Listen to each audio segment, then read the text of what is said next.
নিজের কাপড় খুলে ফেলো। এই দুজন আগে ডেট করতো, তাদের 4 বছরের প্রেমের সম্পর্ক ছিল, কিন্তু তারা এখন প্রাক্তন। আর যদি ওরা 30 দিন একসাথে চেনে বাঁধা থাকতে পারে, তাহলে আমি ওদের দেবো $2.5 লাখ। তোমাদের কতদিন আগে ব্রেকআপ হয়েছে? 3 বছর আগে। ও আমার সাথে ব্রেকআপ করেছিল। হ্যাঁ, ও ঠিকই বলছে। আমি তোমাদের কোনো জোর করছি না, কিন্তু একবার হ্যান্ডকাপ পরা হয়ে গেলে এই চ্যালেঞ্জটা কিন্তু শুরু হয়ে যাবে। আমি রাজি। ও দুজনেই God! হ্যান্ডকাপ পরে নিয়েছে। এখন থেকে তোমাদের দুজনের মধ্যে কেউ কুইট করতে চাইলে এই রেড লাইনটা ক্রস করবে, আর আমি সঙ্গে সঙ্গে হ্যান্ডকাপটা খুলে দেবো, ভিডিওটা শেষ হয়ে যাবে। কিন্তু তোমাদের মধ্যে কেউ কিচ্ছু জিতবে না, তোমরা দুজন মজা করো। আমার এক্স বয়ফ্রেন্ড সত্যি জিমি। ভাই, মানেটা কি? কি খবর? Hi! আমরা কি তাহলে? ও ও এসব কি হচ্ছে? এটা তোমাদের কাছে আগামী 30 দিনের জন্য একটা মিষ্টি বাড়ি। এটা হলো কিচেন, তোমরা আড্ডা দিতে পারো, ওয়ার্কআউট করতে পারো, তোমাদের আলাদা বিছানা আছে। আর একটা কোশ্চেন মার্ক ডোর, এটা নিয়ে পরে ভাববে। আর সবথেকে যেটা গুরুত্বপূর্ণ, তোমরা হয়তো ভাবছো যেহেতু তোমরা একে অপরের সাথে চেন দিয়ে বাঁধা, তাহলে বাথরুম যাবে কি করে? ও না, কেউ একজন বাথরুমে যাও। কি বলছো? স্নান করার সময়ও এটা পরবো? হ্যাঁ, মানে তুমি এটা খুলে ফেললে ভিডিওটা শেষ হয়ে যাবে। তোমার হ্যান্ডকাপটা এখানে ঢুকিয়ে দাও। বাহ, এটা তো তুমি এবার দারুণ বানিয়েছো। boom! আরে ওর চেনের একটু দরকার কিন্তু পড়বে। আমি যদি এটাকে বাইরে থেকে আরে- টানতে শুরু করি? দাঁড়াও। আরে আমার বিশ্বাস হচ্ছে না তোমার সাথে এক ঘরে থাকতে হবে। হ্যাঁ, তুমি আবার আমার সাথে আটকে গেছো। হ্যাঁ। দাঁড়াও, আমি তো তোমার সাথে আটকে গেছি। ও গড। আসলে সুজি এরকম চ্যালেঞ্জ এর আগেও করেছিল, যখন ও একটা রুমের ভেতরে একজন অচেনা মানুষের সাথে 100 দিন কাটিয়েছিল। কিন্তু এবার ওর সাথে এমন একজন রয়েছে যাকে ও খুব ভালো করেই চেনে। আচ্ছা একটা জিনিস বলো, আমাদের কি একসাথেই খেতে হবে? আমি জানি না। আচ্ছা যশ এখন স্নানে গেছে, তাই আমার মনে হলো আমার কিছু কথা বলা উচিত। আমার এই চ্যালেঞ্জটায় খুবই নার্ভাস লাগছে। আমরা 4 বছর একসাথে ছিলাম, 3 বছর আগে ব্রেকআপ, আর এখন আমরা একটা ঘরে বন্দি। একটা সময়ের পর আমাদের তো কথা বলতেই হবে।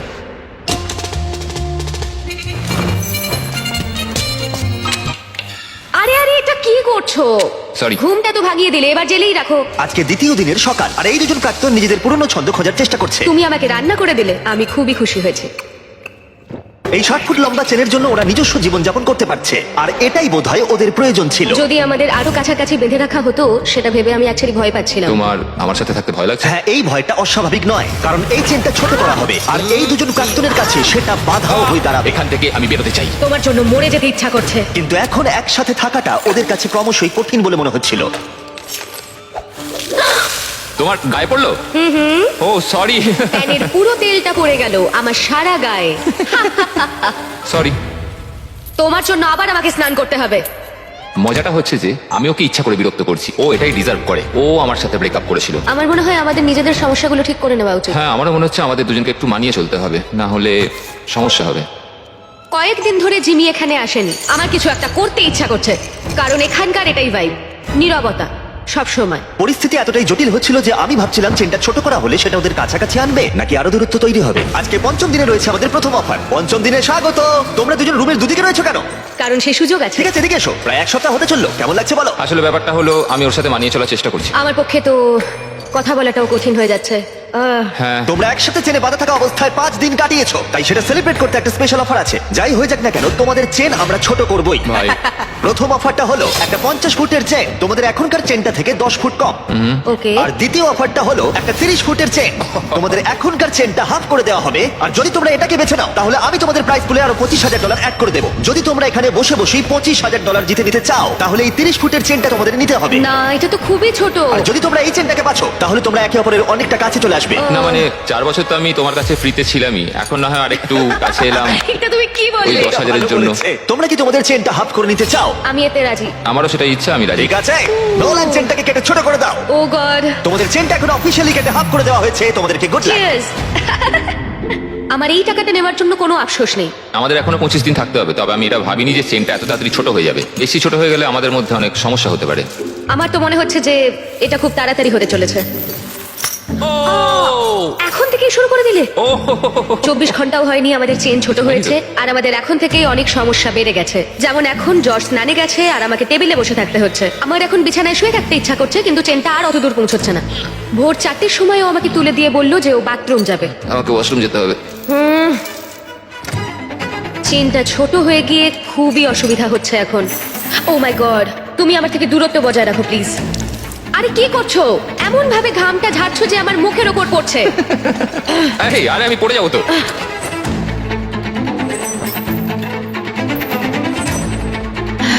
আমার নাম যশ, আমি ইম্যাচিওর। আমার নাম সুজি।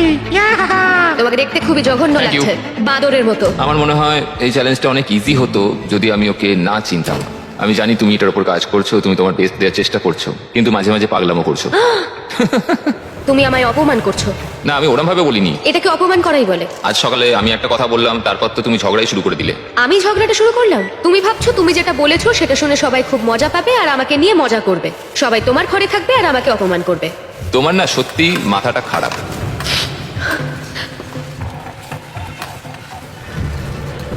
সুজির মাথা খারাপ হয়ে গেছে।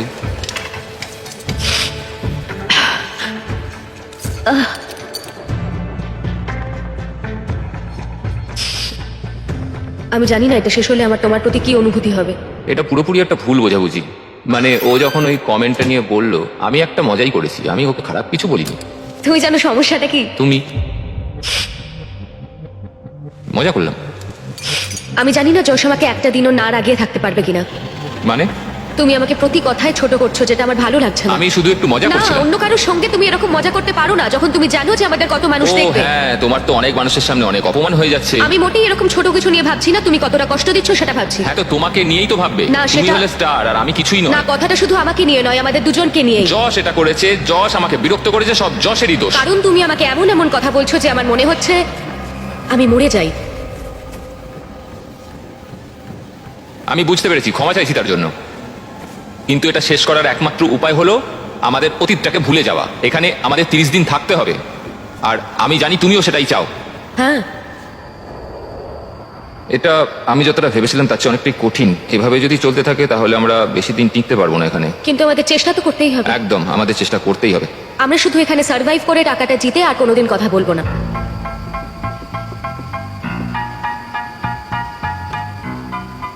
তবে তাই হোক। হ্যাঁ, তাই হোক। যদি ওরা দুজন চ্যালেঞ্জের জন্য একসাথে থাকার সিদ্ধান্ত নিয়েছিল, তবু আমি দেখতে চেয়েছিলাম ওরা পরের অফার ডেতে কতটা কমিটেড থাকে। আজকে 10ম দিন, হাই! এটা সেলিব্রেট করতে আমরা আজ ও না, তোমাদের চেনটা 10 ফুট ছোট করব ইয়ে! ফ্রিতে। ও! কিন্তু এটা করার আগে আমি জানি গতবার তোমাদের চেন ছোট করার ফলে জায়গা নিয়ে সমস্যা হয়েছিল, ও! এবং যেহেতু তোমরা দুজনে আগামী কয়েকদিনে অনেক টাকা একসাথে জেতার সুযোগ পাবে, তোমাদের চেনটা ছোট করার বদলে একবারের জন্য আমি ফার্নিচার গুলোকে তোমাদের সুবিধা মতো আমরা সাজিয়ে দেবার অনুমতি দিতে পারি। কিন্তু সেই অবস্থান আর পরিবর্তন হবে না। ও! কিন্তু তার আগে তোমাদের চেনটা ছোট করে দিই। হ্যাঁ, চলো। আর এই জিনিসগুলোকে এদিক ওদিক সরানোর জন্য ঠিক আছে ঠিক আছে ঠিক আছে। এরা হলো এই কাজে এক্সপার্ট। ঠিক আছে। তোমাদের কাছে রাত 12টা অব্দি সময় আছে জিনিসগুলো এদিক ওদিক সরানোর জন্য। চলো শুরু করা যাক। হ্যাঁ, একটু ওদিক ওদিক ওদিক ওদিক। ব্যাস ব্যাস ব্যাস ব্যাস। না না, ছেলেদের কাজ শুরু করার পরে সুজি আর যশ ফার্নিচার গুলোকে আরো কাছাকাছি নিয়ে আসলো। বিশেষ করে একটা জায়গার উপরে ওরা ফোকাস বেশি করলো। এটা আমাদের বাথরুম, এটা আমাদের বেড। আজকে রাতটা কেটে গেলে আর আমাদের মাত্র 20 দিন থাকতে হবে। মনে হচ্ছে থাকতে পারবো। আর এটাকে আরো ভালো করতে আমি ওদের আরেকটা সারপ্রাইজ দিলাম। সুজি, জস, চ্যান্ডলার, ফ্রিজ ভর্তি করে ব্র্যান্ড নিউ ফেস্টিভ্যালস নিয়ে এসেছি তোমাদের জন্য। ও, এটা তো দারুণ ব্যাপার। সরি গাইস, এই আমরা প্রথমবার আমাদের চকলেট মিল্ক রিভিউ করছি। Cheers! চিয়ার্স। এটা এটা দারুণ। তৈরি হয়েছে আসল দুধ দিয়ে। এছাড়া আছে এতে প্রচুর ভিটামিন এ, ডি আর পটাশিয়াম। এর স্বাদ অসাধারণ। এটা টেস্ট দারুণ। এই ফেস্টিভ্যাল চকলেট মিল্ক তোমরা পেয়ে যাবে ওয়ালমার্ট, 7-Eleven আর গোটা দেশের স্পিডওয়েতে। এই পুরো চ্যালেঞ্জে এটাই সবথেকে ভালো। যদিও চেনটা ছোট করা হয়েছিল, তবুও ফার্নিচার সরানোর ফলে যশ আর সুজির সুবিধাই হচ্ছিল। চেনটাকে আরো 10 ফুট কমিয়ে দেওয়া হয়েছে আর এখন অবধি আমাদের কোনো অসুবিধা হয়নি। তোমার কি কোনো অসুবিধা হচ্ছে? আমরা খুব কাছাকাছি রয়েছি। ঠিক আছে। যদিও তাদের অসুবিধাই হচ্ছিল, তবুও চেনটা ছোট হওয়া তাদের কাছাকাছি এনেছিল। আর সময়ের সাথে সাথে ওরা আবার বন্ধুও হয়ে গেছিল। আমরা আজকে খুবই বোর হচ্ছিলাম, তাই আমরা প্রচুর লাঞ্চ লিখে নিয়েছি। এখন আমরা এগুলোকে দেওয়ালে হার্ট শেপে সাজাবো। এখন আমি দেখাতে চলেছি ওয়ার্ল্ডের প্রথম লাঞ্চলি হার্ট। যশ শুয়ে শুয়ে জার্নালিং করতে চেয়েছিল আর আমি ট্রেডমিলের ওপর হাঁটতে চেয়েছিলাম, আর আমরা এই ব্যবস্থা করেছি। থ্যাংক ইউ যশ। আমাদের একসাথে কাজ করতে হবে এখানে সার্ভাইভ করার জন্য। হ্যাঁ, সবকিছু মানিয়ে চলতে হবে। হ্যাঁ। ফ্রেন্ডস, ফ্রেন্ডস, আর যেহেতু ওরা এখন একসাথে কাজ করছিল, তাই যশ ভাবছিল কেন ওরা আগে ওয়ার্কআউট শুরু করেনি। এই সুজি, একটু কথা বলা যাবে? আমাদের মধ্যে তো কোনো ঝামেলা হয়নি। তুমি চেয়েছিলে অন্যভাবে জীবন কাটাতে, যেটা আমি তখন মেনে নিতে পারিনি। যদি অতীতের কথা বলতে চাও তাহলে বলবো আমার মনে হয়েছিল যেটা আমি চেয়ে এসেছি সারা জীবন, সেটা হয়তো আমি পাবো না। সত্যি বলতে আবার যদি আমাকে ভাবতে হয় তাহলে আমি ভাববো যে অতীতকে ভুলে নতুন করে যাতে শুরু করা যায়। আমাদের ব্রেকআপের পর তুমি কি করলে? বিভৎস রকমের কান্নাকাটি, কারণ আমার মনে হচ্ছিল যে আমি খুবই একা। তুমি আমাদের ব্রেকআপের পর কি করলে? আমিও কেঁদেছিলাম। মানে তোমাকে ফলো করছিলাম না, কিন্তু তোমার ইনস্টাগ্রাম আইডিটা আমার মনে ছিল। আমি তোমাকে প্রত্যেক সপ্তাহে স্টক করতাম। কিন্তু যেটা সবচেয়ে অদ্ভুত ছিল, এতদিন তোমার সাথে থেকে তোমাকে কিছুতেই ভুলতে পারছিলাম না। মনে হচ্ছিল আমার বুকটা ফেটে যাবে।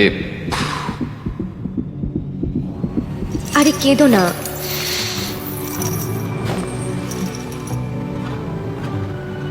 আমি যখন ব্রেকআপ করেছিলাম তখনও আমি তোমাকে খুবই ভালোবাসতাম। আমি ব্রেকআপ করতে চাইনি, আমি কখনোই ওটা চাইনি। আমার মনে হয় না তোমার প্রতি আমার ভালোবাসাটা কখনো কমেছে বলে। কি? তো এখন আমরা কি করব? আমার মনে হচ্ছে যে এই চ্যালেঞ্জটায় আমি যশকে নতুন করে চিনছি। এটা তো আমারও চোখ খুলে দিয়েছে, কিন্তু সমস্যাটা হচ্ছে এখানে যা ঘটছে তা এখান থেকে বেরোনোর পর একইভাবে চলবে কিনা সেটা বলা খুব মুশকিল। যদিও যশ আর সুজির সম্পর্ক আগের থেকে ভালো হচ্ছিল, কিন্তু এটা একটা 30 দিনের চ্যালেঞ্জ, আর বাইরের জগৎ থেকে দূরে থাকা যশের উপর প্রভাব ফেলতে শুরু করেছিল। সত্যি কথা বলতে আমি আমার বাইরের জগৎটাকে পুরো ত্যাগ করে এখানে পড়ে রয়েছি। আমার আর এখানে থাকতে ভালো লাগছে না ভাই। আমি প্রায় 2 সপ্তাহ হয়ে গেল বাইরের জগৎটাকে দেখিনি। বাইরে আমার পুরো জীবনটা পড়ে রয়েছে। যদি আমাকে বাইরে যেতে দেওয়ার জন্য ওরা টাকা নেয় সেটা আমি কোনোদিনই চাই না। আমি বাইরে যেতে চাই ভাই। কি হয়েছে? আমার ভালো লাগছে না মানসিকভাবে। আর তাই 15তম দিনে আমরা ওদের সব থেকে বড় সমস্যার সমাধান নিয়ে এলাম। 15 নম্বর দিনে আমরা তোমাদের অফার করছি আউটডোর স্পেস।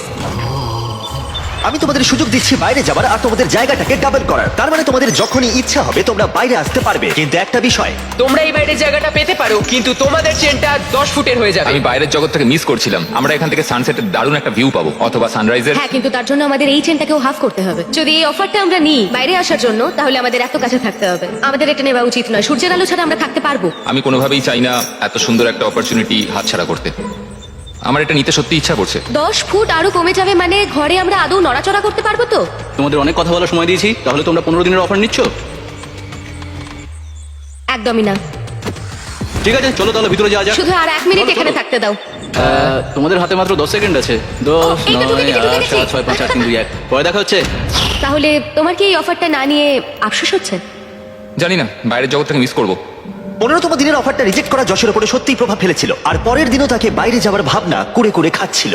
আজকে একটু মনটা খারাপ লাগছে। এই তো ঘুম থেকে উঠলে। সেই একই মিস্ট্রি ডোরের কথা ভেবে যাচ্ছি। এছাড়া আমাদের দৈনন্দিন জীবনে আর কোনো পরিবর্তনই হচ্ছে না। এটা আমার জীবনের সবচেয়ে লম্বা একটা মাস।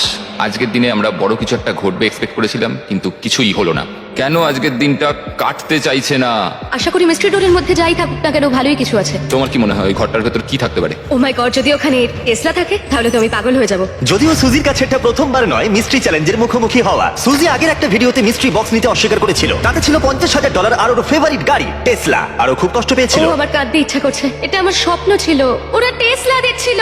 যদি এই মিস্ট্রি ডোরটার পেছনে টেসলা থাকে তাহলে সেটা আমাদের নিতেই হবে, অন্তত আমার শান্তির জন্য। কিন্তু যশ মিস্ট্রি ডোরের কথা ভাবছিলই না, কারণ ও এখান থেকে বেরোতে চাইছিল। আমার নিজেকে পাগল মনে হচ্ছে। এত রেগে যাচ্ছ কেন? আমার বাড়ি যেতে ইচ্ছা করছে। আজকের দিনটা যশের ভালো কাটেনি, আর যদি তোমার পার্টনার ভালো দিন না কাটায় তাহলে তোমাকেই তার পাশে থাকতে হবে। তো যশ এখনো ঘুমোচ্ছে, আর আজকে আমি ওকে ব্রেকফাস্ট করে খাওয়াবো, কারণ যশের সত্যি আর এখানে থাকতে ভালো লাগছে না। এটা তোমার জন্য। ও, তুমি একটা হার্ট তৈরি করেছো বেকন আর ডিম দিয়ে? হ্যাঁ। ওয়াও, একটা হার্ট। বন্ধু হবে? হ্যাঁ, নিশ্চয়ই। আমি এখন ভাবছি যে এসব হচ্ছেটা কি। মানে বোঝার চেষ্টা করছি তোমাকে এমনি এমনি তো কেউ ব্রেকফাস্ট বানিয়ে দেবে না। জস এতটাই কনফিউজ ছিল আর সুজিকে বুঝতে এতটাই বেপরোয়া হয়ে উঠেছিল যে ও এমন একটা অকল্পনীয় কাজ করে ফেললো, যেটা আমি বলতে চাইছি ওর কাছে পৃথিবীর সব থেকে ঘৃণ্য কাজ। আমার মনে হচ্ছে আমাকে এখন পড়তে হবে the man's guide to women. যদি কোনো মহিলা কোনো পুরুষের প্রতি আকৃষ্ট হয় তাহলে সে আনন্দ আত্মরা হয়ে যায় এবং সে সবকিছু নিজের নিয়ন্ত্রণে রাখতে চায়। যদি এরকমটা হয় তাহলে বুঝে নিও যে সে তোমার প্রতি আকৃষ্ট এবং তোমাকে পছন্দ করে। যখন যশ ভাবছিল সুজির এই ব্যবহারের কারণ কি, সুজি তখন ভাবছিল মিস্ট্রি ডোরের অপর প্রান্তে কি আছে। আমি কিছুই দেখতে পাচ্ছি না। হতে পারে এর ভেতরে টেসলা আছে। আমাদের জিমিকেও একদিন বানানা ব্রেড খাওয়ানো উচিত। বাহ, খুব ভালো কাজ করছো। থ্যাঙ্কস। থ্যাঙ্কস। বাই। কি? আমাকে এক্ষুনি গিয়ে পড়তে হবে মেন্স গাইড টু উইমেন, পড়ে বুঝতে হবে যে এক্ষুনি কি ঘটলো। বই বলছে যদিও তোমাকে পছন্দ করে তাহলে এই সিগন্যালগুলো দেবে: ডিরেক্ট আই কন্ট্যাক্ট, একটা হাসি, বারবার তোমার দিকে তাকাবে। আমার মনে হচ্ছে ও আমাকে পছন্দ করে। এটা তো আমার দেওয়া আংটি। হ্যাঁ, তুমি এখন এটা পরো? মাঝে মাঝে পড়ি। আমিও কোনো কিছুই ফেলতে পারিনি যা যা তুমি দিয়েছিলে যখন আমরা একসঙ্গে ছিলাম। কিন্তু একটা জিনিস আমাকে বিক্রি করতে হয়েছে। কি বলতে চাইছো? আমরা এখান থেকে বেরোনোর আগের রাতে আমি সেটা তোমাকে বলবো। আমি এটা ওকে কখনোই বলতে পারিনি। আমি খুব ভয় পেয়েছিলাম। ও আমাদের স্মৃতির সমস্ত কিছুই রেখে দিয়েছে, শুধু একটা জিনিস ছাড়া, যেটা ও আমাকে শেষ রাতে বলবে। সত্যি কথা বলতে এটা সিক্রেট রাখার বড় কারণ আমি আছে। ওই সিক্রেটটা শোনার জন্য পাগল হয়ে যাচ্ছি। যদি কোনো কিছুর জন্য আমি এই চ্যালেঞ্জটাতে টিকে থাকতে পারি তাহলে সেটা হচ্ছে ওই ইনফরমেশন। আজকে 20তম দিন আর সময় এসেছে একটু মজা করার। 20তম